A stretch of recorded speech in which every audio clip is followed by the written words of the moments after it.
Saudara, banjir itu sudah benar-benar 2 meter tingginya. Saudara, jaraknya dari sini ke belakang situ. Rumahnya di sini, saudara, banjirnya di sana. Saudara, dan hari itu dia bilang ini, Tuhan apa yang saya harus buat? Tuhan bilang, perintahkan untuk banjir itu belok.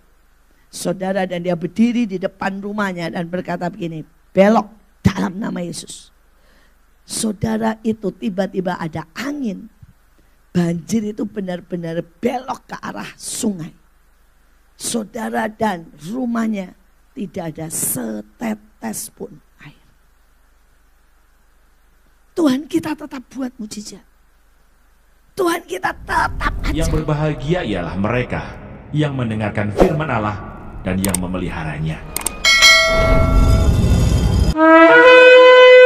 Pertama, saudara, apapun yang terjadi dalam hidup kita, Tuhan itu sedang membuat kita dari karbon yang hitam menjadi intan. Saudara, ada banyak orang tidak tahu bahwa karbon dan intan atau permata itu sama, saudara.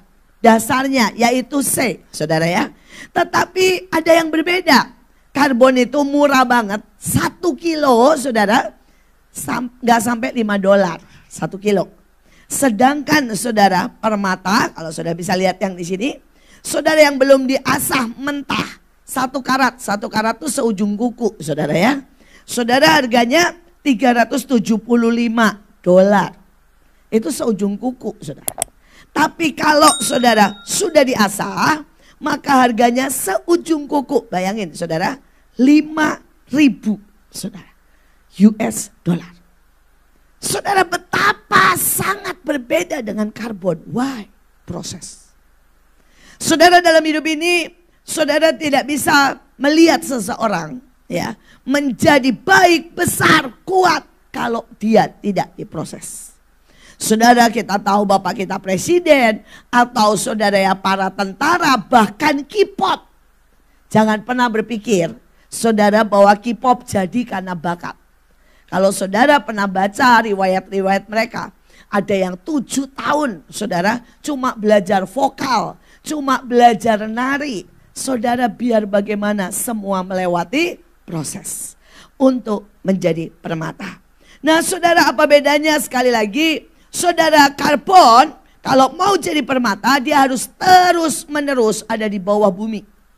Saudara, dia mengalami tekanan minimal, saudara ya, 300.000 kilo. Itu minimal. Saudara, untuk merubah dia dari hitam jadi putih. Saudara, dan dia mengalami temperatur minimal, saudara, 1000 derajat Celcius. Untuk merubah hitam jadi putih. Dalam hidup kita ada banyak hal yang hitam. Siapkah kita untuk mengalami tekanan? Saudara, ingat kalau ada tekanan, ada masalah, bukan karena Tuhan benci kita, tapi karena dia sedang mau merubah kita dari karbon menjadi permata. Amin. Nah, mari kita lihat saudara ya. Selanjutnya ini sebuah ayat yang saya mau kita renungkan. Saudara, ayatnya berkata begini, hikmat lebih baik daripada alat-alat perang, tetapi satu orang yang keliru dapat merusakkan banyak hal yang baik. Saudara, ada banyak orang membiarkan dalam hidupnya ini kekeliruan demi kekeliruan. Dan itu merusak hal yang baik. Mungkin kekeliruan dalam mengambil keputusan. Saudara, itu menghasilkan salah kawin, ya, salah pekerjaan, salah sekolah. Saudara, dan itu bisa menghancurkan banyak hal. Saudara, dan banyak orang juga tidak mencapai apa yang Tuhan mau. Karena apa? Tidak kompeten. Di dalam terjemahan lain dikatakan satu orang yang tidak kompeten dapat menghancurkan banyak hal yang baik. Nah, saudara, tidak kompeten itu apa? Yang pertama, tidak sanggup berfungsi sebagaimana saudara mestinya.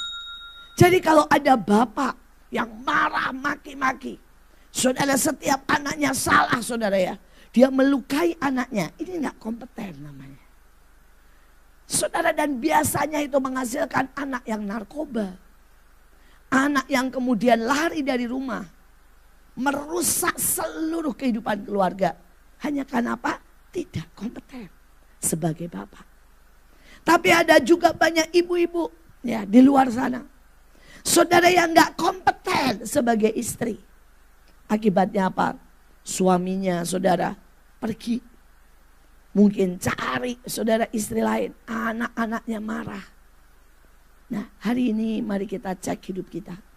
Apakah kita ini sudah berfungsi sesuai dengan tugas dan panggilan kita? Mungkin kita berfungsi sebagai guru, sebagai penyembah, sebagai pendoa, sebagai ibu, sebagai bapak, sebagai pemimpin. Apakah kita sudah berfungsi?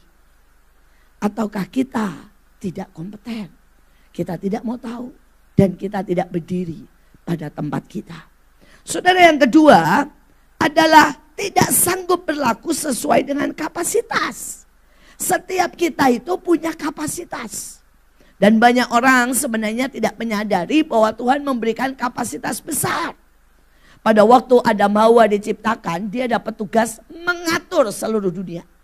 Ya. Jadi kapasitas dalam hidup kita itu besar. Tetapi kita tidak mau. Kita mau kapasitas yang kecil-kecil aja. Ya. Yang gampang-gampang aja. Sehingga membuat banyak berkat. Banyak kemuliaan yang Tuhan ingin berikan dalam hidup kita. Itu tidak pernah kita capai. Saya ketemu dengan seseorang, saudara, dan orang ini bilang begini sama saya. Kenapa sih Tuhan tidak memberkati saya?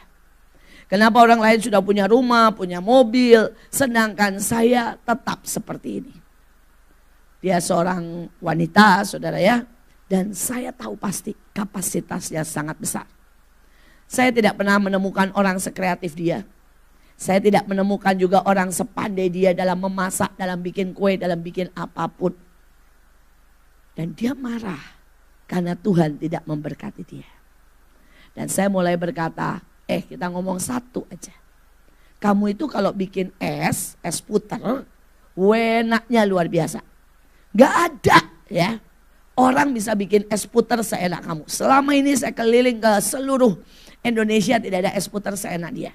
Saudara, dia punya es puter kacang merah, kacang hijau, nangka. Wah, enak banget saudara. Dan saya bilang, kenapa sih kamu gak pernah jualan? Saya cuma ngomong begitu aja, dia kasih 10 alasan. Saudara. Dia berkata, memangnya gampang. Kalau nanti saya pas bikin lemari es mati gimana? Kalau saya pas bikin, terus kemudian gak ada pembantu terima pesanan gimana? Kalau saya ini kirim, misalnya orang pesen nih, ya di Grogol, terus kena macet gimana? Saudara coba bayangin ya. Dia punya kapasitas satu aja, es puter. Dan dia punya 10 alasan untuk tidak pernah menjualnya. Kemudian saya ngomong begini sama dia. Seandainya nih ya, resep lu kasih ke orang deh. Biar orang itu jalanin. Ya, nanti kamu terimalah 1%, 2%. Ya, mentok-mentok kalau orangnya baik 10%. Lu rela enggak? Enggak. Coba saudara bayangin. Jadi dia memilih miskin. Dia memilih tidak juga saudara ya, memberikan resepnya ke orang lain karena takut dicuri. Dan dia memilih saudara, pokoknya kalau dia lagi mood bikin es, dia kasih ke orang. Dan dia marah karena Tuhan tidak memberkati dia. Ini namanya tidak kompeten. Dan jangan salahkan Tuhan. Jangan salahkan Tuhan. Kalau banyak berkat, banyak anugerah, banyak saudara kemuliaan hilang dari hidup kita. Bukan karena dia tidak beri kapasitas. Tapi karena kita tidak hidup mengembangkan kapasitas kita. Mari kita lihat saudara ya. Sekarang masuk di dalam yang selanjutnya. Saudara, yang pertama kita harus pelajari dan harus mengerti soal dahsyat adalah pergumulan pribadi. Kita lihat 1 Samuel 18 ayat 7 dan 8, mungkin saudara tahu ceritanya. Dan perempuan-perempuan itu menari-nari dan menyanyi berbalas-balasan. Katanya, Saul mengalahkan beribu-ribu musuh, tetapi Daud berpuluh-puluh ribu. Saul menjadi sangat marah dan hatinya kesal dengan perkataan itu. Saudara, Saul ini gak pernah tahu the truth dia. Dia tidak pernah tahu kelemahan dia. Saudara, dia tidak pernah tahu bahwa hidupnya ini tergantung dari kata orang. Dan dia harus membereskan itu. Saudara, dia tidak pernah tahu bahwa dia hidupnya penuh dengan kemarahan. Dan kemarahan itu harus dibereskan. Dia juga tidak tahu bahwa hidupnya saudara penuh dengan iri. Saudara, dan dia tidak pernah membereskan itu. Saudara, sepanjang hidupnya dia anak orang kaya, baik-baik, gak pernah berzina, gak pernah mencuri. Saudara, hidupnya semua terjamin dan Tuhan angkat dia jadi raja. Dan dia pikir oke dengan itu. Saudara, ada banyak sekali orang. Ketika dia punya hidup, sekolah, kemudian menikah, dan semua everything oke. Dia tidak pernah tahu semua dark side dalam hidupnya. Dia tidak pernah membereskan. Dia tidak pernah berurusan. Dia tidak pernah deal dengan Tuhan. Sehingga ujungnya, maaf kata, dia tidak mencapai kemana-mana. Cuma sekedar hidup dan kemudian mati. Hari ini mari kita cek. Apa yang menghalangi hidup kita? Mungkin ketakutan. Mungkin kemarahan. Mungkin kebekuan, mungkin iri, mungkin ada perzinahan. Dan saya berdoa supaya kita tahu kita sangat dikasihi. Tapi Tuhan butuh kemauan dari kita untuk datang, membuka hati, berurusan. Saudara, saya pada waktu kecil, saya punya masalah dengan masturbasi. Tidak ada yang ngajarin, saudara. Saya ini memang opa saya dan di atas saya semua ada kutuk perzinahan. Banyak orang berpikir kutuk otomatis lepas. Enggak, saudara. Itu seperti masalah dalam hidup kita yang harus kita mengaku. Kita harus minta dilepaskan. Kita harus berurusan dengan Tuhan.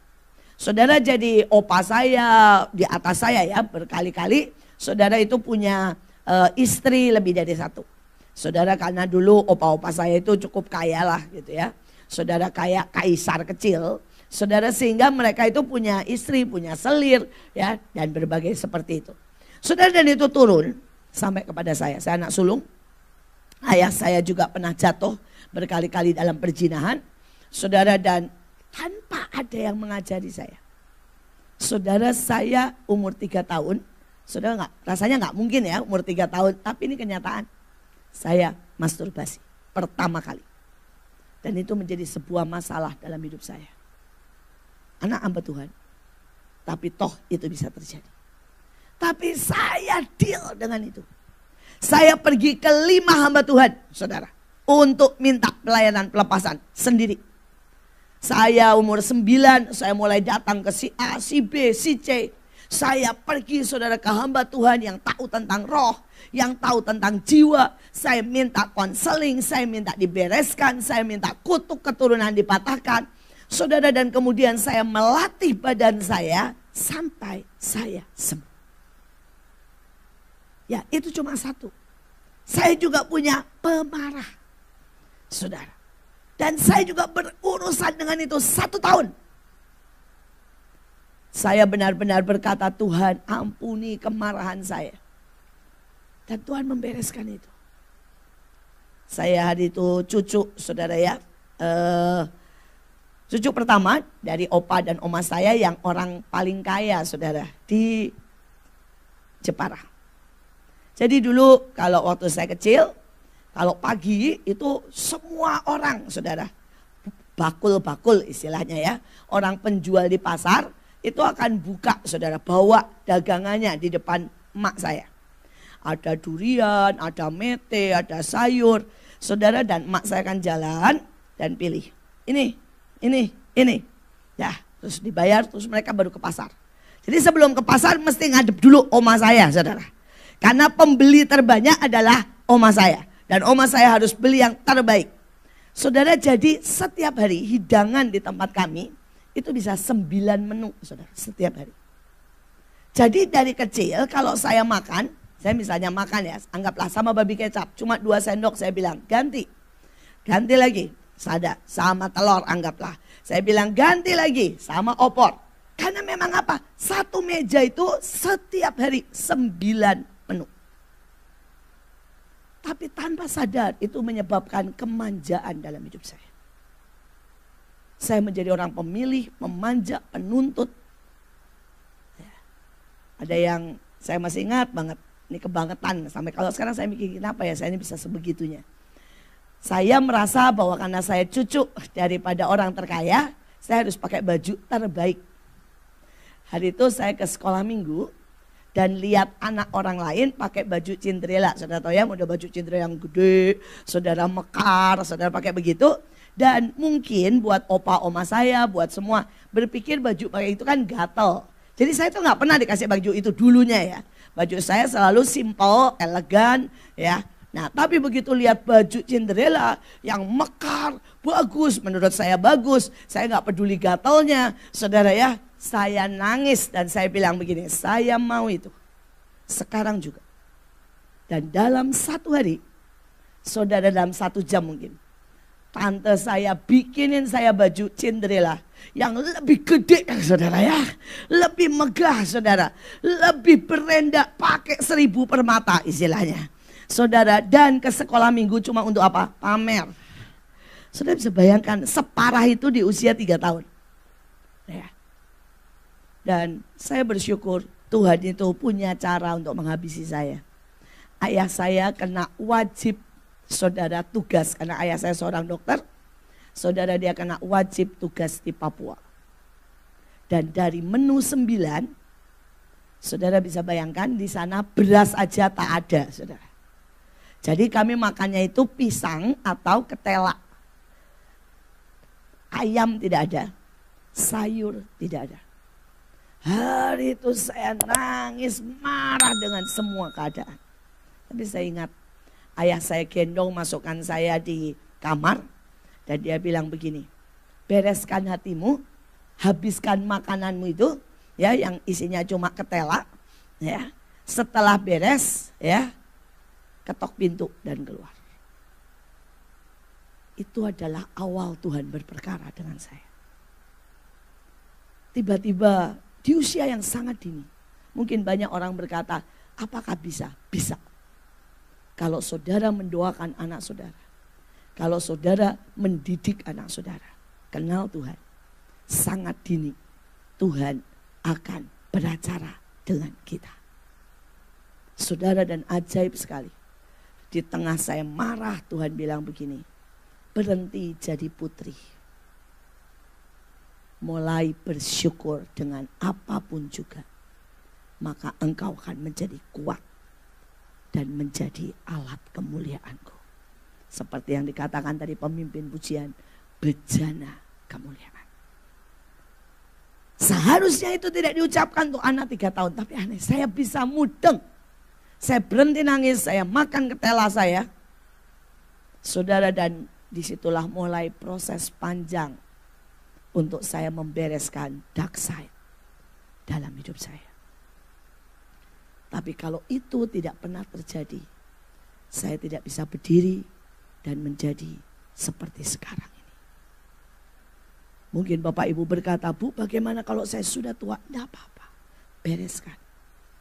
Maka tiba-tiba Tuhan bisa pakai engkau luar biasa. Saudara, tiba-tiba saudara bisa melejit. Saudara mungkin dalam perusahaan, dalam pelayanan, dalam keluarga bisa sangat pulih. Karena sebenarnya ada banyak kehancuran. Banyak saudara ya, istilah saya kegagalan. Karena orang tidak membereskan pergumulan pribadi, dark side di dalam hidupnya. Saudara, kita lihat yang kedua. Saudara, Mazmur 27 ayat 2. Ketika penjahat-penjahat menyerang aku dan memakan dagingku, yakni semua lawanku dan musuhku, mereka sendirilah yang tergelincir jatuh. Sebab aku ini sendiri sadar akan pelanggaranku, aku senantiasa bergumul dengan dosaku. Saudara, kadang-kadang setiap orang ya, itu membiarkan kesepian membuat dia tidak pernah saudara jadi seperti yang Tuhan mau.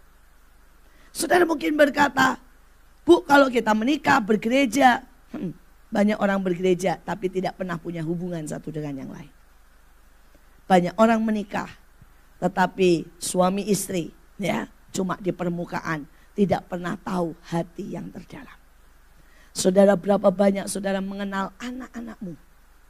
Dan berapa banyak anak-anakmu punya the true hubungan saudara dengan orang tuanya? Dan berapa banyak saudara kita punya hubungan yang sesungguhnya dengan Tuhan? Bukan plastik hubungan. Hubungan plastik istilah saya begini ya. Saudara ya ke gereja setiap minggu, baca Alkitab, bayar perpuluhan ya. Tapi kita tidak pernah mendengar Tuhan bicara. Kita tidak pernah menangis karena jatuh cinta. Kita tidak pernah tersungkur karena bertobat. Kita tidak pernah merasa ada sebuah rema dan kita berjalan bersama Tuhan dan melihat sebuah keajaiban. Maka sebenarnya yang kita sedang alami adalah hubungan plastik, saudara. Kelihatannya bagus seperti bunga plastik, tapi tidak ada kehidupan. Tapi hubungan seperti itu bisa tidak hanya dengan Tuhan. Dengan teman, dengan keluarga, dengan suami istri. Dan ini adalah bahaya akhir zaman. Sejujurnya saya mendapati istilah saya dari 10 orang cuma 1 yang biasanya punya the real hubungan. 9-nya hari-hari ini hubungan mereka adalah hubungan yang plastik. Yang membuat mereka semua terikat sama apa? Gadget. Kan kalau ngomong pakai WA, pakai Line, enak ya saudara, nggak usah pakai emosi. Orang juga nggak tahu yang kita ngomong. Ya. Saudara, kita menjadi begitu saudara berjarak dengan semua orang, juga anak kita. Saya mendapati ada banyak keluarga yang ngomong sama anaknya juga pakai WA loh saudara. Karena apa? Semua udah di kamar masing-masing. Tidak ada hubungan. Gak pernah ada saudara ya canda tawa sejati. Saya berdoa hari ini kita berkata, Tuhan tembusi hatiku. Jangan aku menjadi orang kesepian sendiri yang kemudian hancur. Yang kemudian menjadi orang yang gagal, bahkan egois, bahkan tidak mengerti diri sendiri. Saudara tidak akan pernah bisa berubah. Ingat, keberhasilan adalah we, ya, bukan me. Bedanya cuma saudara ya. Saudara kalau me menghadap ke bawah, kalau we menghadap ke atas. Kalau kita menghadap ke Tuhan, kita punya keberhasilan. Tapi kalau me, nih saya, kita nggak akan kemana-mana. Ya. Keluarga tidak akan berhasil kalau me fokusnya. Ya. Pelayanan tidak akan berkembang kalau me fokusnya. Saya berdoa kita mengalahkan kesepian dan kita membuat the true relationship, hubungan yang sejati dengan Tuhan, dengan suami, istri, anak-anak dalam pelayanan. Saudara yang ketiga dalam hidup ini, suka tidak suka kita akan pernah salah mengambil keputusan. Saudara, tetapi salah mengambil keputusan yang pasti juga ada dampaknya, bisa membuat orang trauma, bisa membuat orang diam, stuck, bisa membuat orang hancur, mundur. Tetapi seharusnya itu harus menjadi sebuah pelajaran untuk kita naik ke next level. Jangan pernah saudara, kita memang tidak boleh sembarangan mengambil keputusan. Tapi jangan pernah berhenti. Jangan pernah menyerah. Karena 1 kali atau 2 kali kita mengambil sebuah keputusan yang salah. Mari kita baca 2 Samuel 24 ayat 1 dan 2. Bangkitlah pula murka Tuhan terhadap orang Israel. Ia menghasut Daud melawan mereka. Menguji Daud. Firman-Nya, pergilah hitunglah orang Israel, orang Yehuda.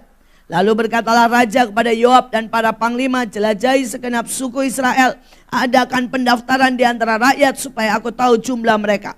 Tetapi berdebar-debarlah hati Daud setelah menghitung rakyat. Lalu berkatalah Daud kepada Tuhan, aku telah sangat berdosa karena melakukan hal ini. Maka sekarang Tuhan, jauhkanlah kiranya kesalahan hambamu, sebab perbuatanku itu sangat bodoh. Saudara, ini ayat yang sangat susah dimengerti. Ya, tapi ceritanya begini, saudara. Saudara, kita mundur dulu dari Musa. Hari itu saudara, Tuhan marah sama orang Israel.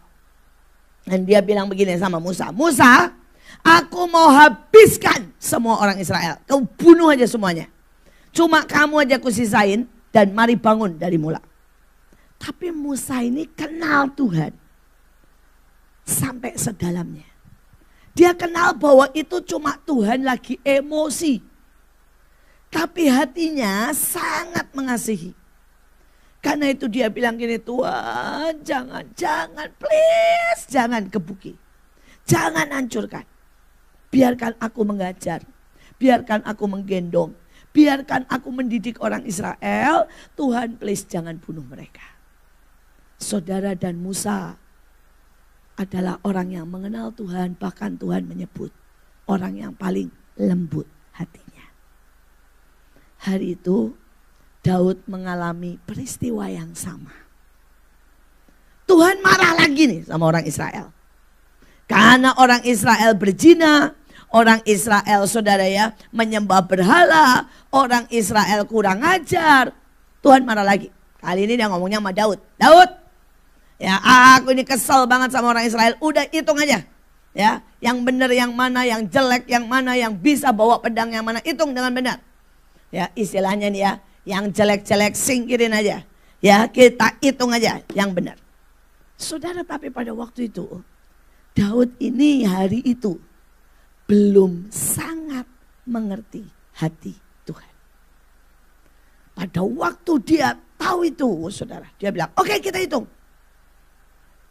Tapi pada waktu dihitung dia tahu salah nih. Salah, nggak mudeng ini. Saya ini salah bereaksi terhadap yang Tuhan mau. Saudara, akibatnya 30.000 orang mati. Saudara bisa bayangkan. Saudara, hari itu karena dia tidak mempertahankan umat Israel. 30.000 orang mati. Hari itu ayatnya bagus sih, bilang begini. Musa menengahi orang Israel dengan Tuhan. Tapi Daud hari itu tidak berdiri menengahi orang Israel dengan Tuhan. Ada ayat lain lagi yang berkata, Tuhan mencari orang yang mau berdiri di tembok supaya bangsa itu tidak kumusnahkan. Hari ini apakah saudara mau berdiri di tembok? Berdoa buat Indonesia supaya negeri ini tidak dimusnahkan. Semua berkata tahun depan akan resesi. Hari ini sudah tidak ada bunga bank 0%.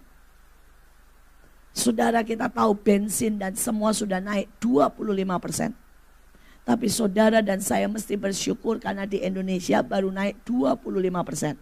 Sedangkan di Yunani, Argentina dan beberapa negara lain sudah naik 100%.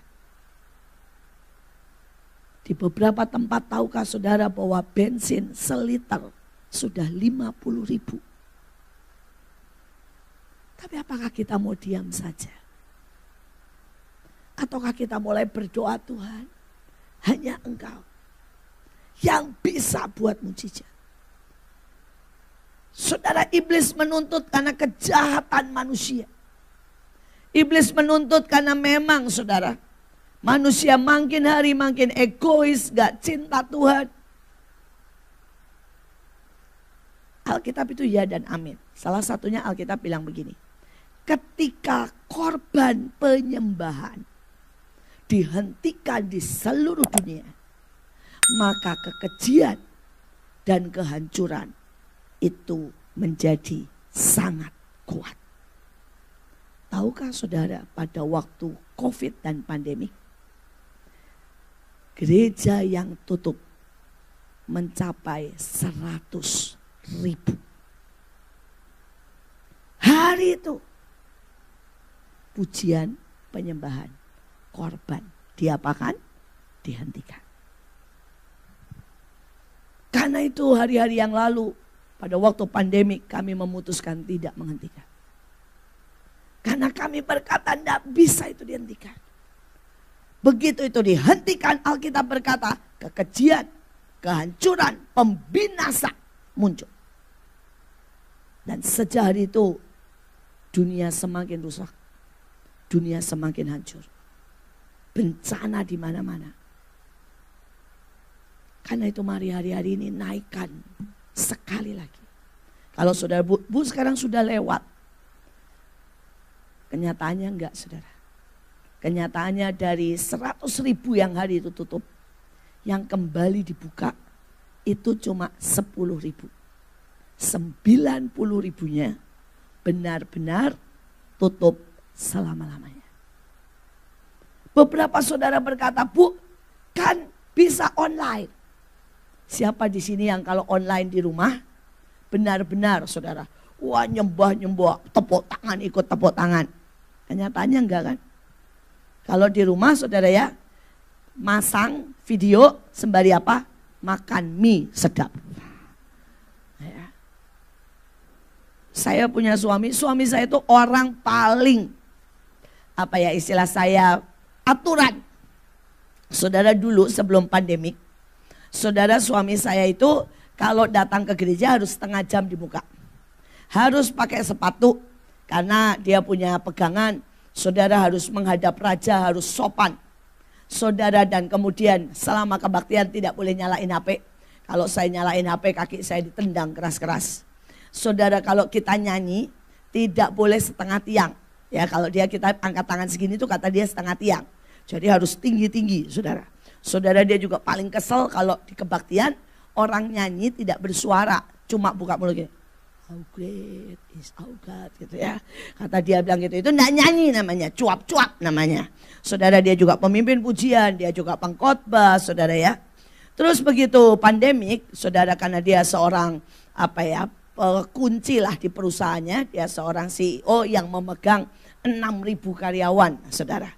Saudara pabrik tidak boleh dia ke gereja, tidak boleh dia keluar rumah. Tidak boleh dia keluar kota, saudara. Pokoknya, saudara protokolernya. Karena dia orang kunci. Istilahnya, kalau dia nggak ada, berantakan semua tuh pabrik. Jadi nggak boleh sama sekali, saudara. Dia cuma pabriknya nggak tahu istrinya siapa, saudara. Istrinya kelayapan, pergi kemana-mana, doain orang sakit. Itu aja perusahaan tidak tahu. Kalau tahu, pingsanlah perusahaan. Karena dia mau melindungi suami saya apa?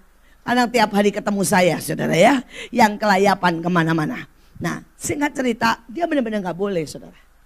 Saudara dan minggu pertama dia masih mandi, nyalain duduk di depan komputernya.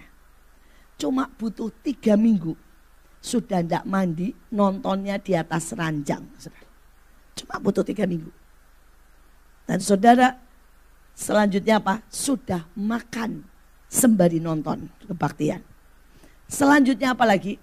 Dia setiap kali nonton pindah channel banyak. Saya ngomong gini, Yang, kok kamu pindah channel sih kebaktian? Kan bagus, sekaligus mendengarkan 20 khotbah katanya. Jadi kalau di sini nyanyi, fales pindah. Nggak seru pindah, saudara ya. Apakah itu bisa disebut penyembahan? Enggak. Ini dari orang yang paling strict. Dan saya bilang, Yang, kamu sudah 2 tahun loh nak kebaktian. Dia bilang, iya nih izin gak keluar-keluar. Sudah dia kalau ngurus kemana-mana tuh harus mobil pribadi. Keluar kota harus mobil pribadi. Dia juga gak tahu kalau seringkali saya ajak kemana-mana tanpa mobil pribadi. Ya mobil pribadi itu artinya satu sendirian dia dan tidak boleh ada yang lain. Selain sopir yang sudah dites dan diswab. Saudara ya. Karena dia pokoknya dijaganya super-super lah saudara. Tapi itu menyebabkan sangat-sangat berbeda. Hari ini sebuah panggilan buat setiap kita. Seluruh dunia akan kolaps, menderita. Kematian di mana-mana, perang.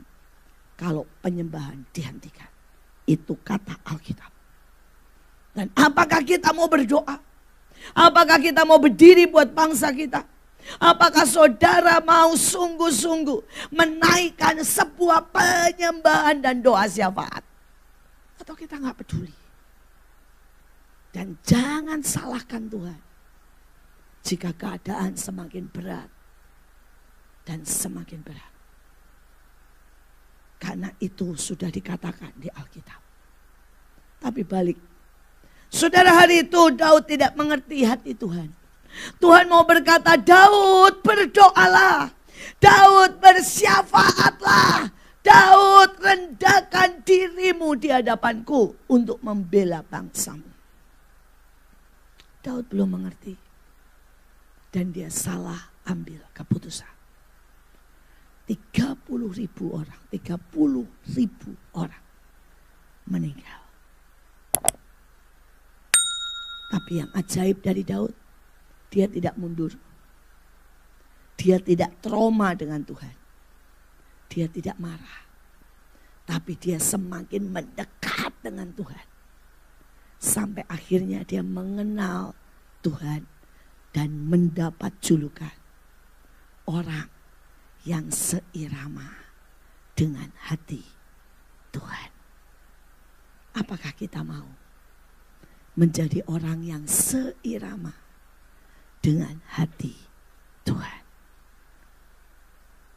Apakah kita mau untuk terus dididik, bahkan mungkin terima pukulan, tapi kita berkata, Tuhan, aku tidak mau sekedar berjarak jauh-jauh, aku mau dekat dan dekat mengerti hatimu.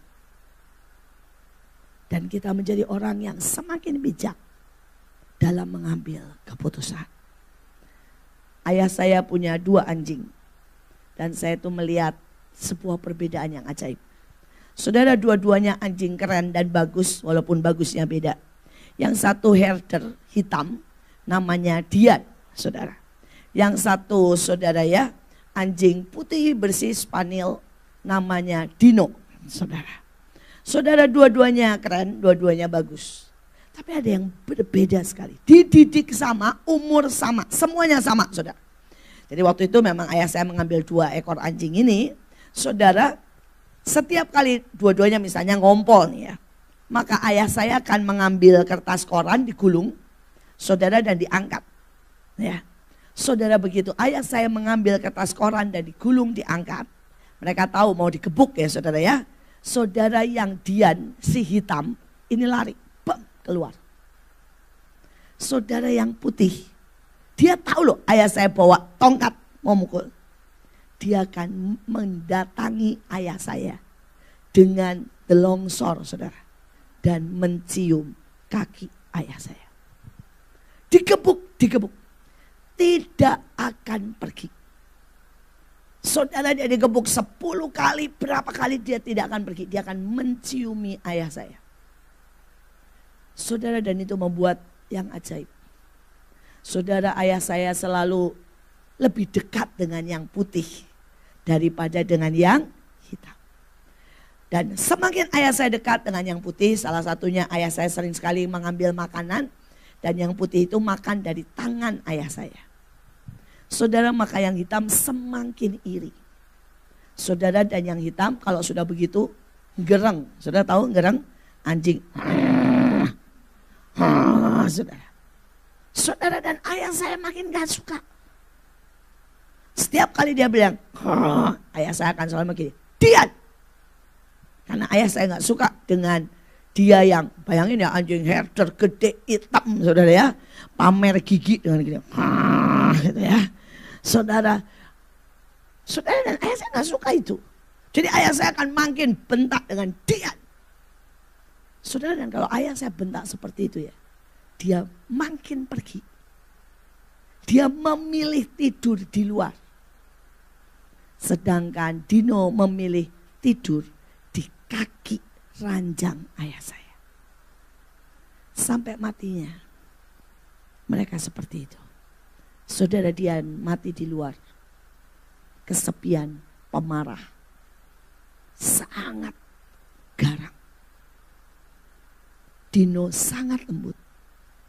Saudara, dia selalu mendampingi ayah saya berdoa berjam-jam, tidak Sama sekali tidak bergerak. Kalau ayah saya berdoa. Dan waktu dia meninggal, dia datang ke ayah saya, mencium kakinya. Saudara, dan meninggal di kaki ayah saya. Hari ini menjadi sebuah perenungan. Kita ini, istilah saya, Dian atau Dino. Dua-duanya bagus. Dua-duanya keren.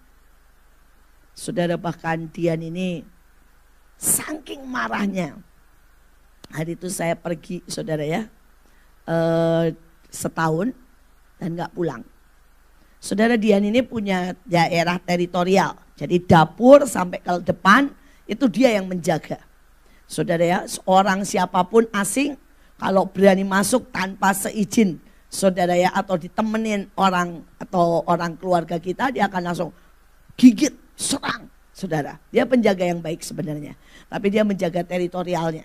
Saudara, bahkan kalau Dino mau mendekat, wah dia nggak boleh, saudara. Itu pokoknya garasi, dapur sampai luar itu daerah teritorialnya. Dia sebegitu nggak tenangnya, saudara. Dan hari itu saya pulang dari Belanda, ya karena saya merasa saya ini tuan rumah.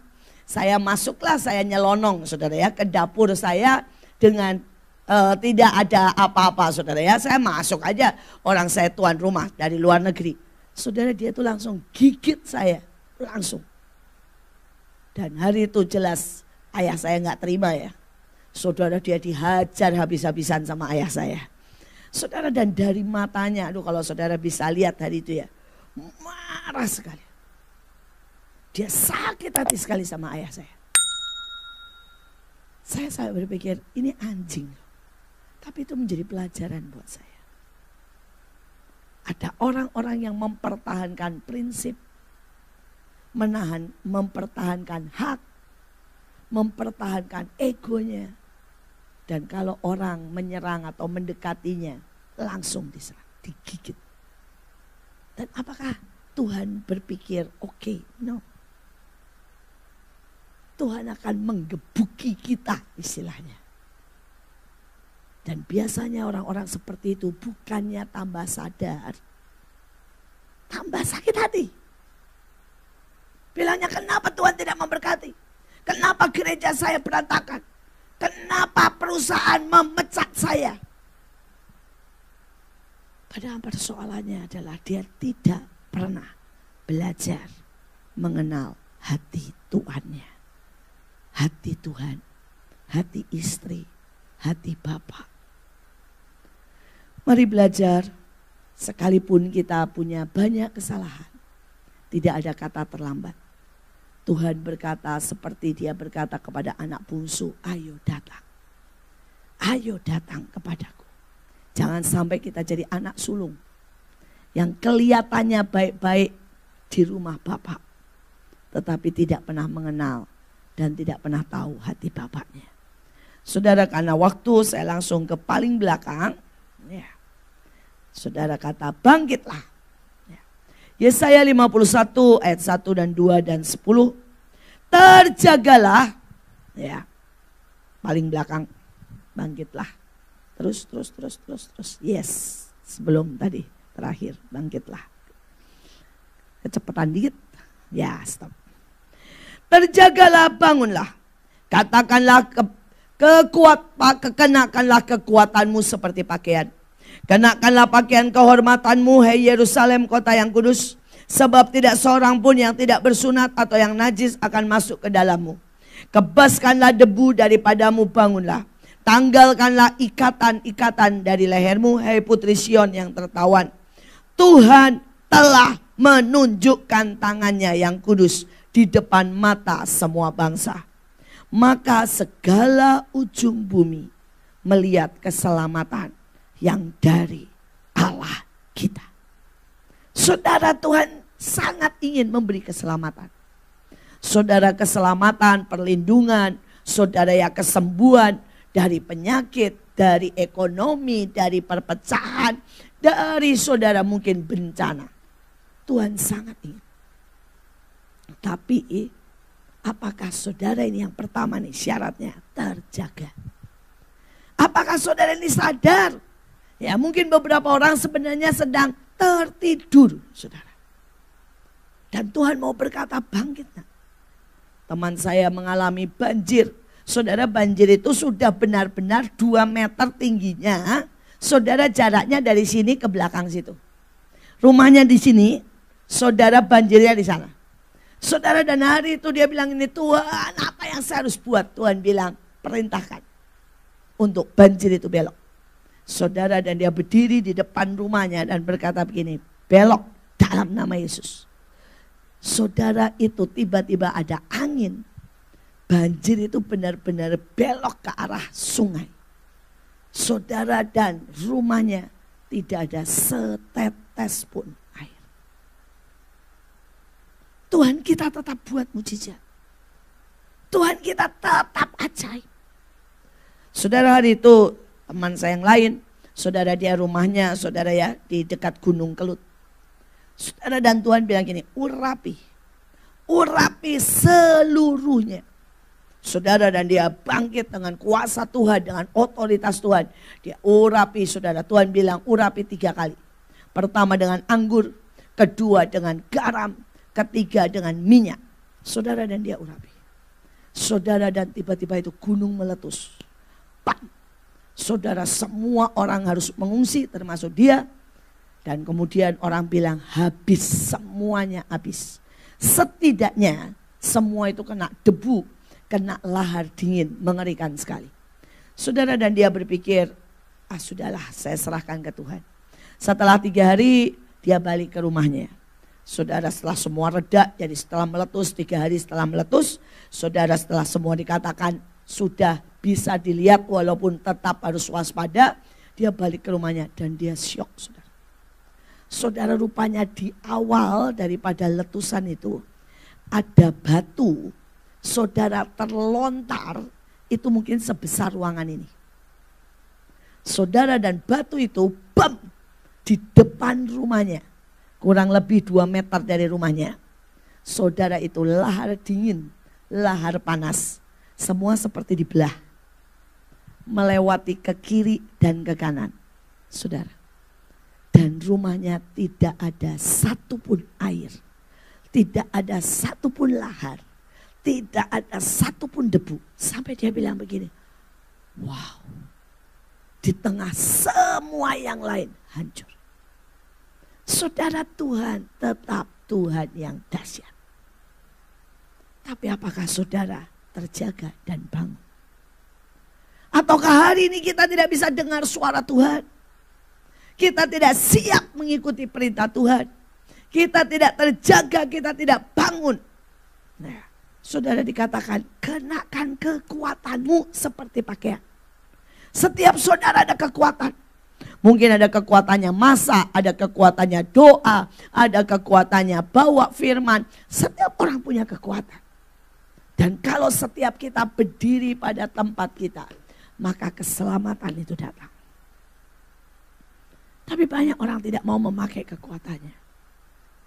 Saya punya teman, satu ibu, ya, usianya sudah 83.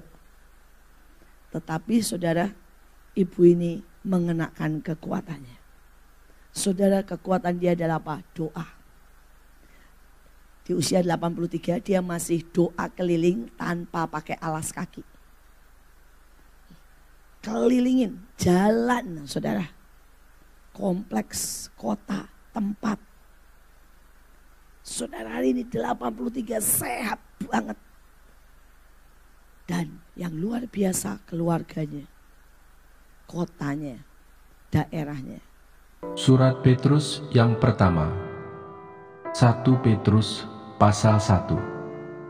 Salam dari Petrus, Rasul Yesus Kristus, kepada orang-orang pendatang yang tersebar di Pontus, Galatia, Kapadokia, Asia Kecil dan Bitinia, yaitu orang-orang yang dipilih sesuai dengan rencana Allah Bapa kita dan yang dikuduskan oleh Roh, supaya taat kepada Yesus Kristus dan menerima percikan darahnya. Kiranya kasih karunia dan damai sejahtera makin melimpah atas kamu. Pengharapan, iman, dan kasih. Terpujilah Allah dan Bapa Tuhan kita Yesus Kristus, yang karena rahmat-Nya yang besar telah melahirkan kita kembali oleh kebangkitan Yesus Kristus dari antara orang mati kepada suatu hidup yang penuh pengharapan, untuk menerima suatu bagian yang tidak dapat binasa, yang tidak dapat cemar dan yang tidak dapat layu, yang tersimpan di sorga bagi kamu, yaitu kamu yang dipelihara dalam kekuatan Allah karena imanmu, sementara kamu menantikan keselamatan yang telah tersedia untuk dinyatakan pada zaman akhir. Bergembiralah akan hal itu, sekalipun sekarang ini kamu seketika harus berduka cita oleh berbagai-bagai pencobaan. Maksud semuanya itu ialah untuk membuktikan kemurnian imanmu yang jauh lebih tinggi nilainya daripada emas yang fana, yang diuji kemurniannya dengan api, sehingga kamu memperoleh puji-pujian dan kemuliaan dan kehormatan pada hari Yesus Kristus menyatakan dirinya. Sekalipun kamu belum pernah melihat Dia, namun kamu mengasihinya. Kamu percaya kepada Dia, sekalipun kamu sekarang tidak melihatnya. Kamu bergembira karena sukacita yang mulia dan yang tidak terkatakan, karena kamu telah mencapai tujuan imanmu, yaitu keselamatan jiwamu. Keselamatan itulah yang diselidiki dan diteliti oleh nabi-nabi yang telah bernubuat tentang kasih karunia yang diuntukkan bagimu. Dan mereka meneliti saat yang mana dan yang bagaimana yang dimaksudkan oleh Roh Kristus yang ada di dalam mereka, yaitu Roh yang sebelumnya memberi kesaksian tentang segala penderitaan yang akan menimpa Kristus dan tentang segala kemuliaan yang menyusul sesudah itu. Kepada mereka telah dinyatakan bahwa mereka bukan melayani diri mereka sendiri, tetapi melayani kamu dengan segala sesuatu yang telah diberitakan sekarang kepada kamu dengan perantaraan mereka yang oleh Roh Kudus yang diutus dari sorga menyampaikan berita Injil kepada kamu, yaitu hal-hal yang ingin diketahui oleh malaikat-malaikat. Kekudusan dan kasih persaudaraan. Sebab itu siapkanlah akal budimu, waspadalah dan letakkanlah pengharapanmu seluruhnya atas kasih karunia yang dianugerahkan kepadamu pada waktu penyataan Yesus Kristus. Hiduplah sebagai anak-anak yang taat dan jangan turuti hawa nafsu yang menguasai kamu pada waktu kebodohanmu, tetapi hendaklah kamu menjadi kudus di dalam seluruh hidupmu, sama seperti Dia yang kudus, yang telah memanggil kamu. Sebab ada tertulis, kuduslah kamu, sebab Aku kudus. Dan jika kamu menyebutnya Bapa, yaitu Dia yang tanpa memandang muka menghakimi semua orang menurut perbuatannya, maka hendaklah kamu hidup dalam ketakutan selama kamu menumpang di dunia ini. Sebab kamu tahu bahwa kamu telah ditebus dari cara hidupmu yang sia-sia, yang kamu warisi dari nenek moyangmu. Itu bukan dengan barang yang fana, bukan pula dengan perak atau emas, melainkan dengan darah yang mahal, yaitu darah Kristus, yang sama seperti darah anak domba yang tak bernoda dan tak bercacat. Ia telah dipilih sebelum dunia dijadikan, tetapi karena kamu, Ia baru menyatakan dirinya pada zaman akhir. Oleh Dialah kamu percaya kepada Allah, yang telah membangkitkan Dia dari antara orang mati, dan yang telah memuliakannya, sehingga imanmu dan pengharapanmu tertuju kepada Allah. Karena kamu telah menyucikan dirimu oleh ketaatan kepada kebenaran, sehingga kamu dapat mengamalkan kasih persaudaraan yang tulus ikhlas, hendaklah kamu bersungguh-sungguh saling mengasihi dengan segenap hatimu, karena kamu telah dilahirkan kembali, bukan dari benih yang fana, tetapi dari benih yang tidak fana, oleh firman Allah yang hidup dan yang kekal. Sebab semua yang hidup adalah seperti rumput, dan segala kemuliaannya seperti bunga rumput. Rumput menjadi kering dan bunga gugur, tetapi firman Tuhan tetap untuk selama-lamanya. Inilah firman yang disampaikan Injil kepada kamu.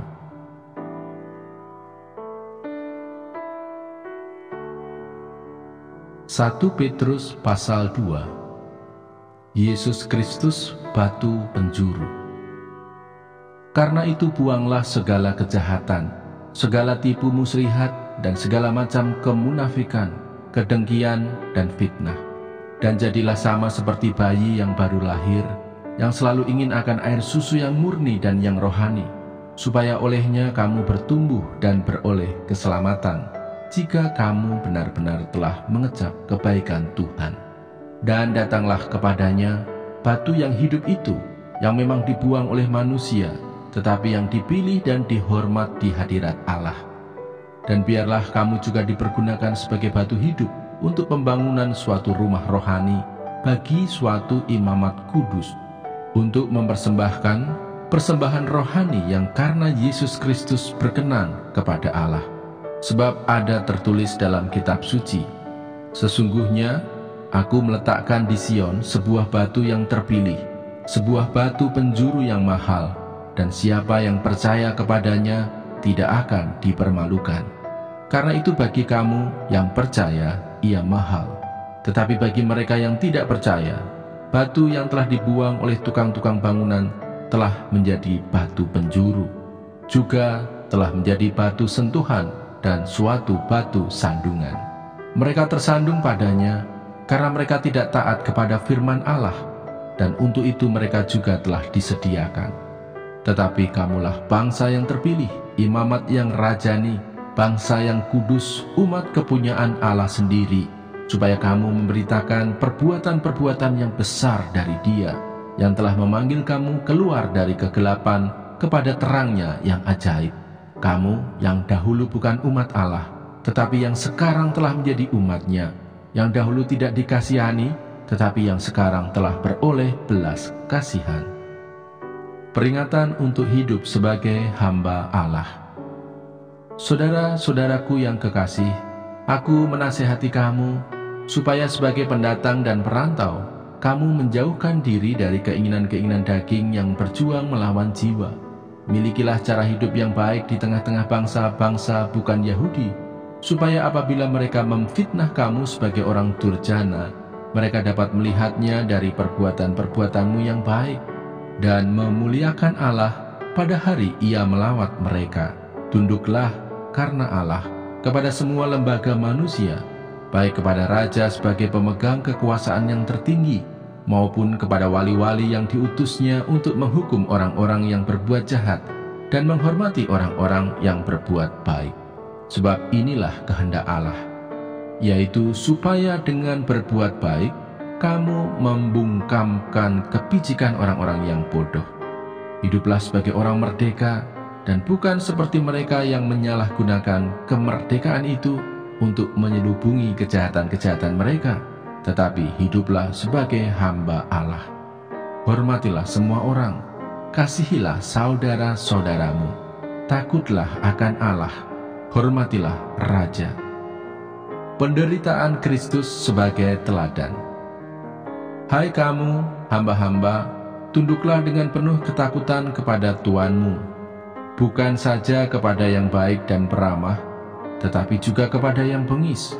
Sebab adalah kasih karunia jika seorang karena sadar akan kehendak Allah menanggung penderitaan yang tidak harus ia tanggung. Sebab dapatkah disebut pujian jika kamu menderita pukulan karena kamu berbuat dosa?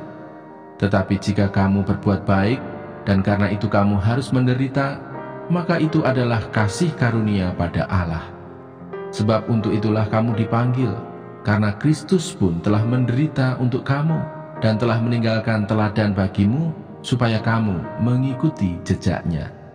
Ia tidak berbuat dosa, dan tipu tidak ada dalam mulutnya. Ketika ia dicaci maki, ia tidak membalas dengan mencaci maki. Ketika ia menderita, ia tidak mengancam, tetapi ia menyerahkannya kepada Dia yang menghakimi dengan adil. Ia sendiri telah memikul dosa kita di dalam tubuhnya di kayu salib, supaya kita yang telah mati terhadap dosa, hidup untuk kebenaran. Oleh bilur-bilurnya, kamu telah sembuh. Sebab dahulu kamu sesat seperti domba, tetapi sekarang kamu telah kembali kepada gembala dan pemelihara jiwamu. Yang berbahagia ialah mereka yang mendengarkan firman Allah dan yang memeliharanya.